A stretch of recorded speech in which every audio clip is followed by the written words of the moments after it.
میں سب سے پہلے آپ تمام حضرات سے گزارش کروں کہ جو وقت بھی مجھے ملا ہے تھوڑا یکسوئی کے ساتھ اگر آپ ہمیں وقت دے دیں تو 20-21 پوائنٹ وقت سے متعلق خالص جن عنوان پہ ہمیں دعوت دی گئی ہے، وقف بچاؤ کانفرنس۔ وقف کیا ہے، ہمیں کرنا کیا ہے، اگر سپریم کورٹ کا فیصلہ ہمارے موافق آتا ہے تو ایسی صورت میں کیا کرنا ہے، اور اگر ناموافق صورتحال میں یہ فیصلہ اگر آتا ہے تو ویسی صورت میں ہمیں کیا کرنا ہے، موجودہ صورتحال میں کیا کرنا ہے۔ انہی چند نکات پہ میری گفتگو ہوگی اور یقیناً میں آپ کا وقت مختصر لوں گا۔ سب سے پہلے جس مدرسے میں آیا ہوں، مدرسہ منبع العلوم، یہاں کے ناظم اعلیٰ مولانا بہاؤالدین صاحب سے میں گزارش کروں گا کہ وقف امینڈمنٹ بل کے خلاف آپ اور آپ کے مدرسے کے جو اساتذہ و ملازمین، یا یہ کہ آپ کے اس بستی کے باشعور افراد کے ساتھ ایک میمورنڈم تیار کریں اور اس میمورنڈم کو اپنے مدرسہ کے لیٹر پیڈ پر ضلع پدادھیکاری کو دیں، to the government of India, President of India, Prime Minister of India, اور یہاں تک کہ آپ اپنے جمعیت علماء کو بھی اس کی کاپی بھیجیں، جماعت اسلامی ہند کو بھیجیں، مسلم پرسنل لا بورڈ کو بھیجیں۔ اگر ہم یہاں جلسے کرتے رہیں اور بے شمار پیسے، جیسا کہ مولانا جاوید صاحب نے ابھی بتایا کہ اتنے پیسے خرچ ہونے کے اندیشے ہیں، اور ہماری باتیں اگر پردھان منتری تک نہ پہنچیں، راشٹرپتی تک بھی نہ جائیں، تو ہمارے ان جلسوں کا کوئی مقصد نہیں ہے۔ بس یہی ہوگا کہ نشستند و گفتند و برخاستند، ہم کچھ بولیں گے، آپ کچھ سنیں گے، اور اس کا کچھ آخری لمحے میں ہمیں کچھ فائدہ نہیں ہوگا۔ ہمارے قابل قدر اور ہم سبوں کے ہر دل عزیز ناظم اعلیٰ مولانا بہاؤالدین صاحب سے میں یہ گزارش کرتا ہوں، اگر آپ کو ضلع پدادھیکاری سے وقت لینے میں کوئی تردد محسوس کریں تو آپ مجھے فون کریں، جس دن آپ کو آنا ہوگا میں یقین دلاتا ہوں کہ میں آپ کا وقت وہاں طے کر دوں گا آپ کو ملنے کے لیے۔ دوسری بات یہ ہے کہ یہ قانون جو آیا ہے امینڈمنٹ ایکٹ، ہم اس کی مخالفت کیوں کر رہے ہیں؟ مسلمان ہی کیوں اس کی مخالفت کر رہے ہیں؟ سکھ کیوں نہیں کر رہے؟ کرسچن کیوں نہیں کر رہے؟ تو اس کی بنیادی وجہ یہ ہے کہ 2025 کا وقف امینڈمنٹ ایکٹ آیا ہی ہے صرف مسلمانوں کو پریشان کرنے کے لیے۔ بودھسٹ میں کوئی امینڈمنٹ نہیں ہے، کرسچنیٹی میں کوئی امینڈمنٹ نہیں ہے، ہندو وقف بورڈ کہیں یا ان کا جو نیاز بورڈ ہے اس میں کوئی امینڈمنٹ نہیں ہے۔ گویا تمام مشکلات، تمام دشواریاں ہمارے لیے پیدا کی جا رہی ہیں، تو ظاہر ہے کہ درد مجھے ہوگا، بے چینی مجھے ہوگی، تو ان وقف امینڈمنٹ بل کے خلاف اور ایکٹ کے خلاف ہم جمہوری طریقے پر آواز نہیں اٹھائیں گے تو پھر اٹھائے گا کون؟ تھوڑی دور آگے میں چلوں، آپ پوچھیں گے کہ یہ قانون بنیادی حقوق سے نبرد آزما اگر ہے تو کیسے ہے؟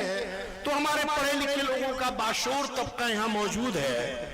یہ قانون بنیادی حقوق کی آئین کی دفعہ 14، 15 اور 26 کی خلاف ورزی ہے۔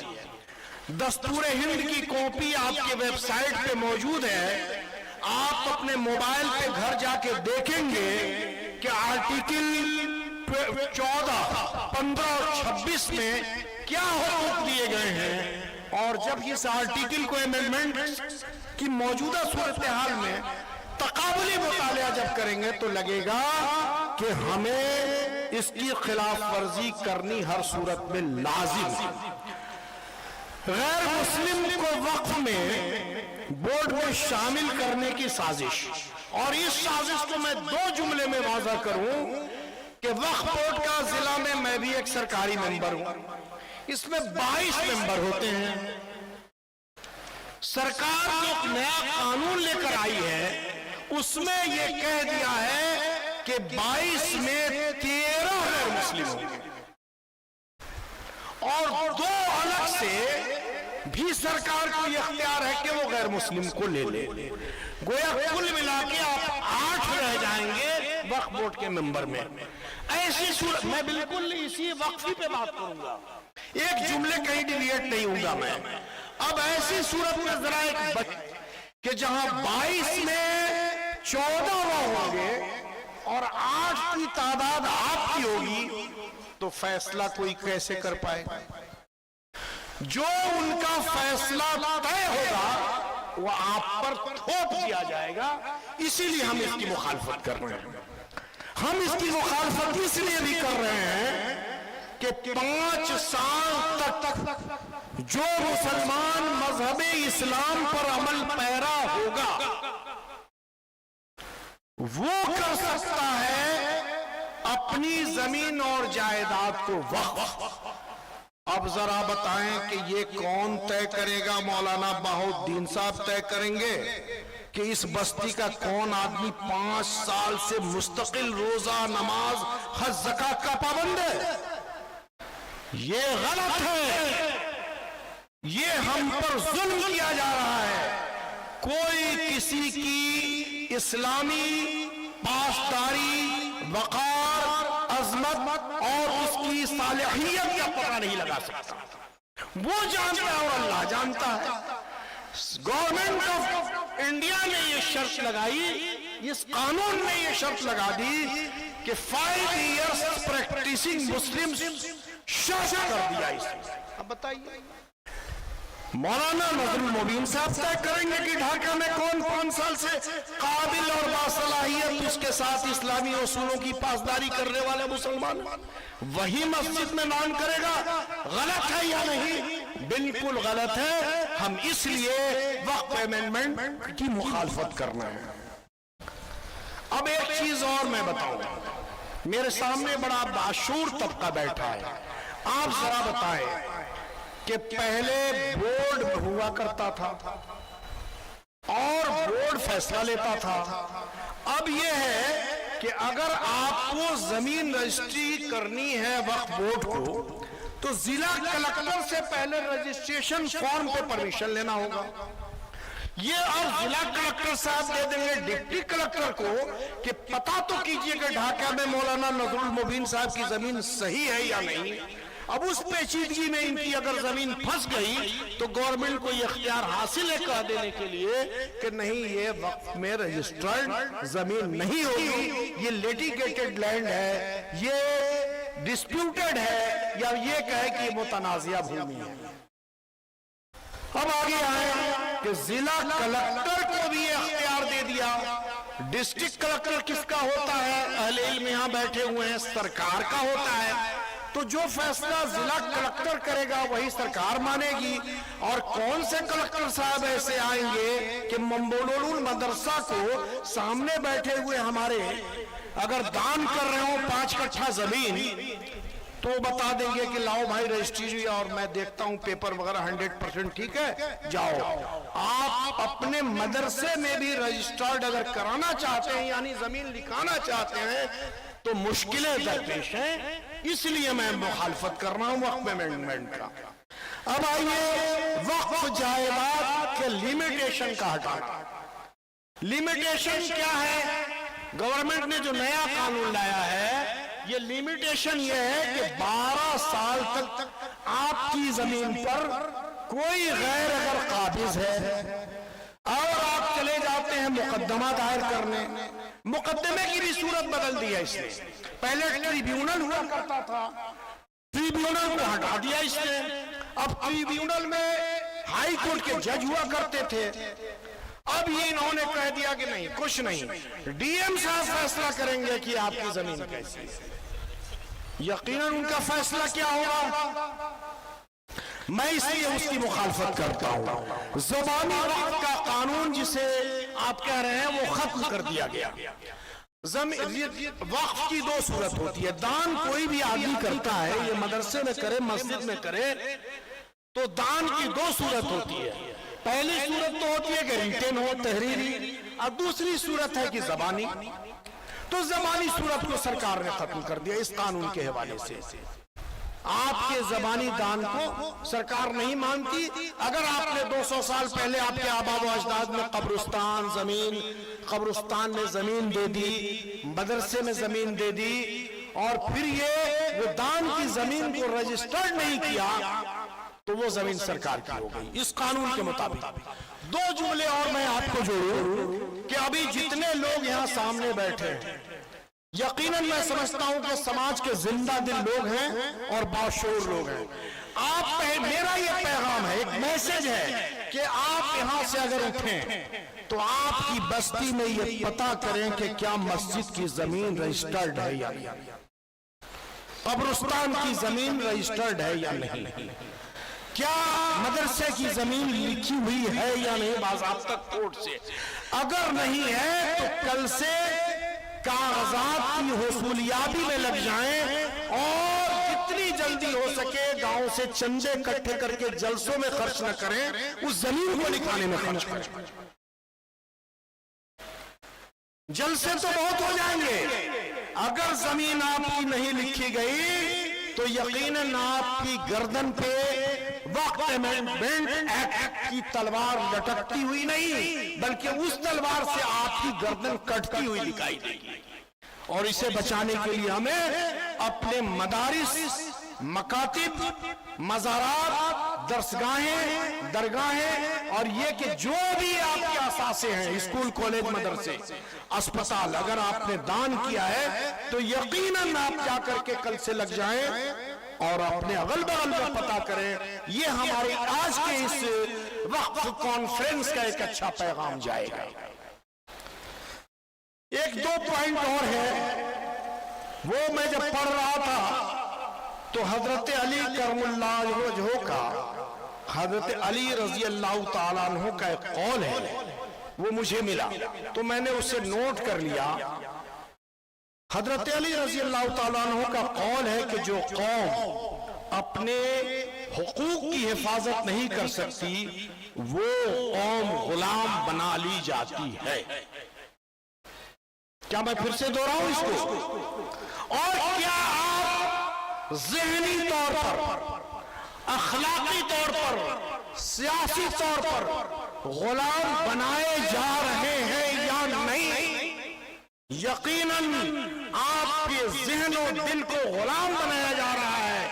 और मैं तो ये अभी तक महसूस कर रहा हूं कि हमारे समाज का बाशऊर तबका अपनी आवाज उठाने में डर रहा है। उसे ये डर है कि कहीं कहीं मुकदमे में मैं नहीं डाल दिया जाऊं, कहीं मुझ पर कोई FIR लॉन्च नहीं कर दिया जाए। ऐसे बुज़दिलों से कभी अपने आसासे की हिफाजत नहीं होती। अल्लाह जो करेगा वो, मुल्क में रहना है, ये मुल्क हमारा है, हम इख्तिलाफ इजाज करेंगे लेकिन जमहूरी तरीके पर करेंगे।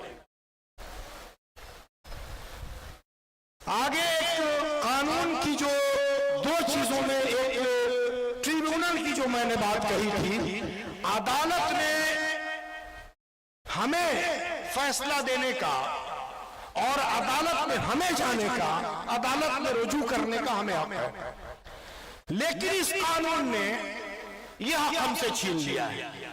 नया कानून कहता है कि अब ट्रिब्यूनल दिए, ये ट्रिब्यूनल सिस्टम समाप्त। अब जिला कलेक्टर साहब का फैसला ही आखिरी होगा, तो ट्रिब्यूनल की जरूरत क्या है? जबकि ये जिस स्टेट में वक्फ की जायदाद होती थी, वहां के ट्रिब्यूनल में वहां के साबिक हाई कोर्ट के जज हुआ करते थे। अगर फैसला मेरे खिलाफ आता था तो मुझे ये हक हासिल था पुराने कानून में, वक्फ के पुराने कानून में, कि मैं हाई कोर्ट में फिर से चला जाऊं। अगर मैं वहां भी हार गया तो मुझे ये हक हासिल था कि मैं सुप्रीम कोर्ट में चला जाऊं। मैं आपको ये वाज़ेह कर दूं कि नए कानून में इस हक को छीन लिया गया है। ना आप हाई कोर्ट जा सकते हैं, ना सुप्रीम कोर्ट जा सकते हैं। इसलिए मैं इस कानून की मुखालफत कर रहा हूं। अब आइए, वक्फ बोर्ड में तमाम मेंबरान मुस्लिम हुआ करते थे, एक सरकारी अफसर गैर मुस्लिम होता था। नया कानून 2 हिंदू लाजमी तौर पर मेंबर बनाता है और 22 में से 13 गैर मुस्लिमों को नामजद करता है। अब इस नामजदगी के बाद आपका कोई भी ऐसा पॉलिटिशियन नहीं है जिसकी पकड़ सरकार पर इतनी हो कि वो एक लिस्ट दे दे वजीर आला बिहार को। मैं बिल्कुल नपी तुली बातें कर रहा हूं। कोई भी ऐसा, चंपारण तो छोड़ दीजिए, बिहार का कोई ऐसा नुमाइंदा मुझे बता दीजिए जो एक लिस्ट दे दे वजीर आला बिहार को और ये कहे कि ये 22 वक्फ बोर्ड का मेंबर होगा, ये मेरी लिस्ट में पकड़ाता हूं, इसमें मुसलमानों को डाल दो। एक भी ऐसा आपका न विधायक है न एमपी है, चूंकि आपने उस तरह का लीडर भी पैदा नहीं किया। अगर वो लीडर भी है तो हमने उनको मजबूती अता नहीं की है। हम उनके साथ कदम से कदम मिला के नहीं चले, वो भी खौफ खाते हैं। जब वो नहीं कर सकता तो मैं कैसे कहूं कि बिहार सरकार आपके 22 मेंबर में इस कानून के खिलाफ जा करके आपका नाम दर्ज कर देगी? नहीं करेगी। जब 12 से 14 उसके होंगे तो फैसले भी उसी के हक में आएंगे। सरकार में डीएम साहब, डिप्टी कलेक्टर साहब सरकार के खिलाफ नहीं जाते, चाहे सरकार जिसकी भी हो। अब एक दो बातें और कह के मैं आपसे रुखसत हो जाऊंगा कि मेरे मोहतरम ने कहा है कि और भी बहुत सारे लोग हैं, तो मैं आपको एक चीज बताऊं कि एक बड़ा हंगामा खड़ा कर दिया गया था। आपने भी सुना होगा, एक नैरेटिव बना दिया गया था कि रेलवे के बाद और फौज के बाद वक्फ की जमीन सबसे ज्यादा। आपने सबने सुना होगा, ये यूट्यूब चैनल वाले और बिकाऊ मीडिया के लोग इस पे डिबेट करते हैं। मैंने तो डिबेट टीवी पे देखना छोड़ दिया, इसलिए कि वो डिबेट पे बातें छन के नहीं आती हैं, सिर्फ मुर्गे लड़ाए जाते हैं शाम में। उनसे बेहतर सोशल मीडिया है जो कुछ चीजें लाके आपको दे देती है। बस मैं आपको बताऊं कि 8,72,000 एकड़ वक्फ की जायदाद है। ये भी जान लें आप, हम पूरे हिंदुस्तान की बात कर रहा हूं मैं आंकड़ों की बुनियाद पर, और ये सरकारी आंकड़ा है। अब सरकार ने छुपाया हो तो जहर अंजुम का क्या कसूर? 8,72,000 सरकारी तौर पर वक्फ की एकड़ जमीन है। अब देखिए, इसमें भी दो सूरत पैदा कर दी है। इसमें 4,02,232 एकड़ जमीन ज़बानी वक्फ है। फिर मैं उस कानून की तरफ लौट के जाऊंगा जो वक्फ का नया कानून आया है। अब इस ज़बानी दी गई जमीन की कोई अहमियत आपके पास और आपकी सरकार के पास नहीं है। वो जमीन नए कानून के मुताबिक सरकार की हो जाती है। इसलिए मैं इस वक्त अमेंडमेंट की मुखालफत करता हूं। वक्त कम है, बातें मेरे पास 2 घंटे की थी। मैं आपसे रुखसत होता हूं क्योंकि दीगर मुकर्रिरीन हमारे दरमियान मौजूद हैं। ये रात बहुत तारीख सही, ये रात भयानक रात सही, इस रात के सीने से पैदा एक सुबह दरख्शां करना है। खुदा हाफिज।